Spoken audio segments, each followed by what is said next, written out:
नमस्कार, मी गौतमी शिकलगार. तरुण भारत संवादच्या आजच्या बातमीपत्रात आपलं सर्वांचं स्वागत.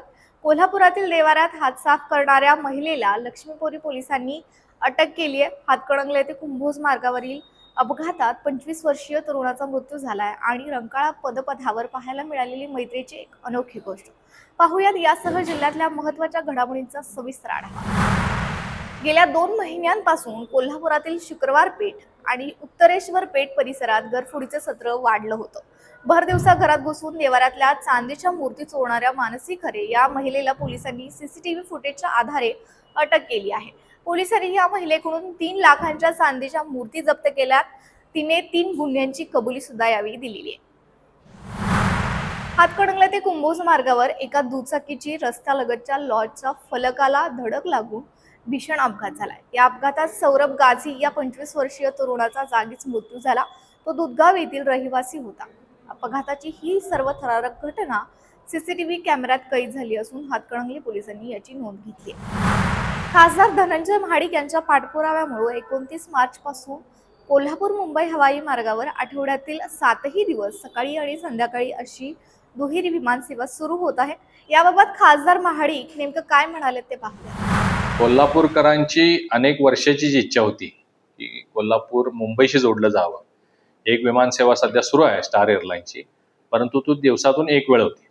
आता इंडिगो एअरलाइन्सनी वाशीत नवीन झालेलं जे मुंबईचं नवीन एअरपोर्ट आहे, या ठिकाणी सकाळ संध्याकाळ म्हणजे सकाळी 8 वाजता मुंबईहून येणार, 9 वाजता 9:30ला इकडून जाणार, परत संध्याकाळी 8:30ला येणार आणि परत जाणार, अशा दुहेरी विमानसेवा सुरू होत असल्यामुळं कोल्हापूरच्या पर्यटनाला, कोल्हापूरच्या उद्योगाला, व्यवसायाला, सहकार क्षेत्राला सगळ्यालाच खूप मोठी बळकटी येणार आहे. त्याचबरोबर कृष्णराज महाडिक यांची युवा मोर्चाच्या प्रदेशाध्यक्षपदी निवड झाल्याबद्दल खासदार धनंजय महाडिक यांनी आनंद व्यक्त केलाय.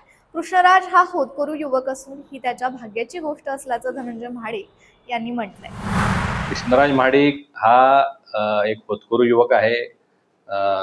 गेले 5-7 वर्ष तो सामाजिक कामातून, डिजिटल प्लॅटफॉर्मच्या माध्यमातून, आपल्या कर्तृत्वातून त्यांना आपलं एक नाव लौकिक मिळवलेलं आहे आणि देशातला, जगातला, राज्यातला सगळ्यात मोठा पक्ष आणि त्याच्या प्रदेशाध्यक्षपदी युवा मोर्चाच्या निवड होणं ही खूप मोठी भाग्याची गोष्ट आहे. त्याच्यासाठी मला तर विशेष आनंद झालेलाच आहे, परंतु युवा वर्गामध्ये खूप आनंद झालेला आहे. कोल्हापूरच्या नूतन महापौर रूपाराणी निकम यांनी पदभार स्वीकारताच शहराच्या स्वच्छतेसाठी कंबर कसली आहे. शहराचा चेहरा मोहरा बदलण्यासाठी त्यांनी माझं शहर माझी जबाबदारी या विशेष मोहिमेची घोषणा केली आहे. महानगरपालिकेत सर्वपक्षीय गटनेते आणि अधिकाऱ्यांच्या उपस्थितीत झालेल्या बैठकीत हा महत्त्वपूर्ण निर्णय घेण्यात आलाय. कोल्हापूरकरांनी या मोहिमेत मोठ्या संख्येने सहभागी होऊन आपलं शहर चकाचक करावं असं आवाहन महापौर रूपाराणी निकम यांनी केलंय. पाहूयात याबाबत महापौर काय म्हणाल्या.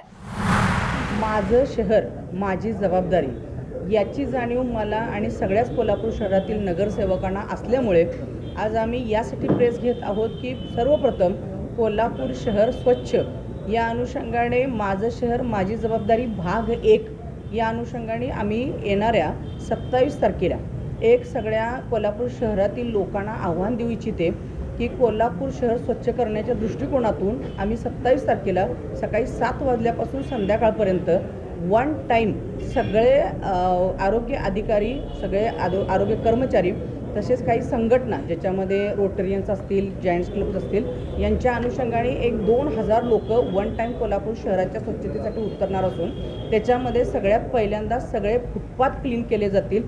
फुटपाथवरील सगळं अतिक्रमण काढणं आणि त्या अनुषंगानं स्वच्छ कोल्हापूर हा एक माझा स्वच्छ करण्याचा मानस आहे, ज्याच्यामध्ये सगळे कोल्हापूर शहरातील सगळे मेन रस्ते आपण या भाग 1 मध्ये घेत आहोत आणि त्यानंतरच्या सेकंड भागमध्ये कोल्हापूर अंतर्गत जे काही कोल्हापूर शहरातील स्वच्छता आहे ती केली जाणार आहे.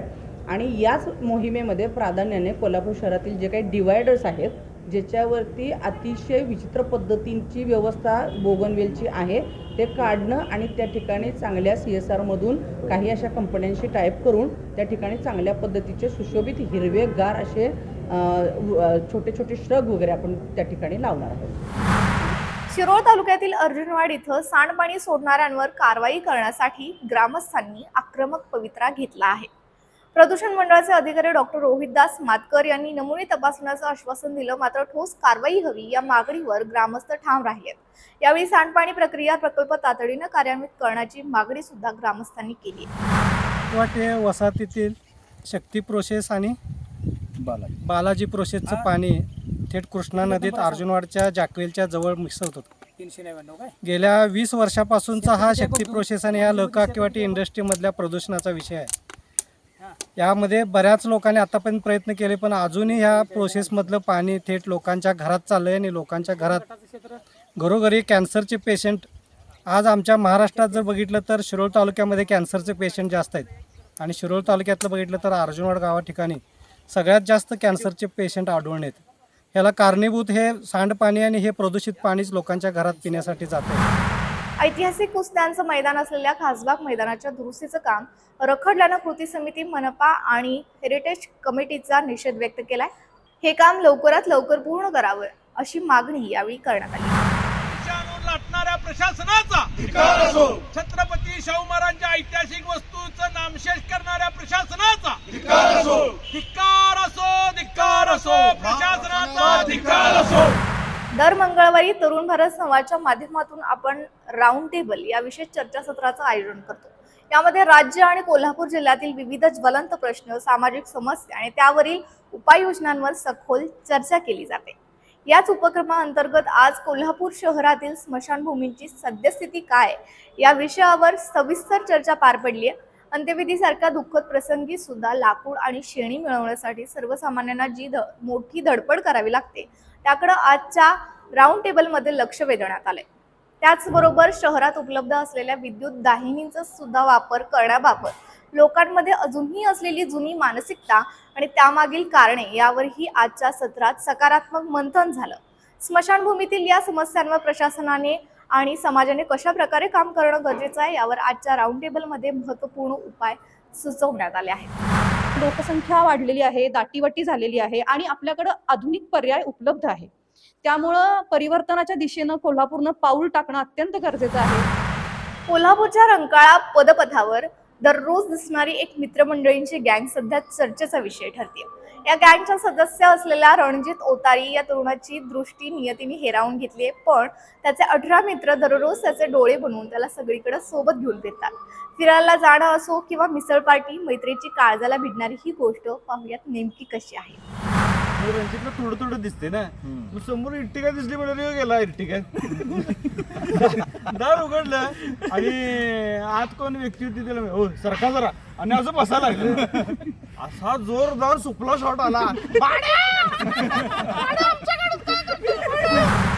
रणजित आणि त्याच्या 18 मित्रांची ही काळजाला भिडणारी गोष्ट आम्ही एका विशेष स्टोरीच्या माध्यमातून तुमच्यासाठी घेऊन आलो आहोत. मैत्रीची ही अनोखी मिसाल पाहण्यासाठी तरुण भारत चॅनलवर जाऊन ही स्पेशल स्टोरी नक्की पहा आणि तुमच्या मित्रांसोबत शेअर करायला विसरू नका. तर या होत्या आजच्या जिल्ह्यातील ठळक घडामोडी. अशाच वेगवान अपडेट्ससाठी पाहत रहा तरुण भारत संवाद. चॅनलला सबस्क्राईब करा आणि बेल आयकॉन दाबायला विसरू नका. पुन्हा भेटूया नव्या बातमीपत्रात. तोपर्यंत नमस्कार.